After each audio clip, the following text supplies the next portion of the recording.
আসসালামু আলাইকুম। এই যে আরেকটি ম্যানুয়াল মেশিন রেডি করলাম।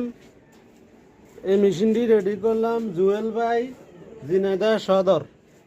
জুয়েল ভাইয়ের জন্য এটা ডেলিভারি যাবে ঝিনাইদহ সদর। আমরা এখন কয়েল চেক করব। কয়েল চেক করে এই মেশিনটা কুরিয়ারে বুকিং দিয়ে দিব। আমরা দেখি, কয়েল বাঁধাই করে দেখি। এখন এদিকে কয়েল হচ্ছে, আমি এক হাতে ঘুরেতেছি, এদিকে কাউন্ট উঠতেছে। আমরা 300 ফ্যান্স দিব, 300 ফ্যান্স দিয়ে দেখবো কয়েল কীরকম হচ্ছে।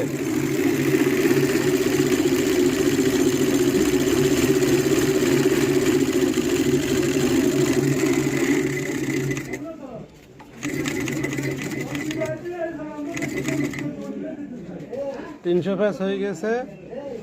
এবার আমরা কয়েল দেখি। এই যে দেখেন কত সুন্দর কয়েল হয়েছে, পাশাপাশি কয়েল, একটার উপরে একটা উঠে নাই। তারপরে এইদিকে কয়েল হওয়ার জন্য যথেষ্ট জায়গা আছে, আরেকটা কয়েল হবে, একটার উপরে একটা উঠবে না। এদিকেও আরেকটা কয়েল হওয়ার মতো যথেষ্ট জায়গা আছে। ছড়ানো কয়েল, ফিনিশিং অনেক সুন্দর। আমরা এখানে 36 নম্বর তামার তার দিয়ে বানতেছি। আমরা চাইলে অ্যালুমিনিয়ামের তার ব্যবহার করতে পারবেন, তার ছেড়বে না ইনশাল্লাহ।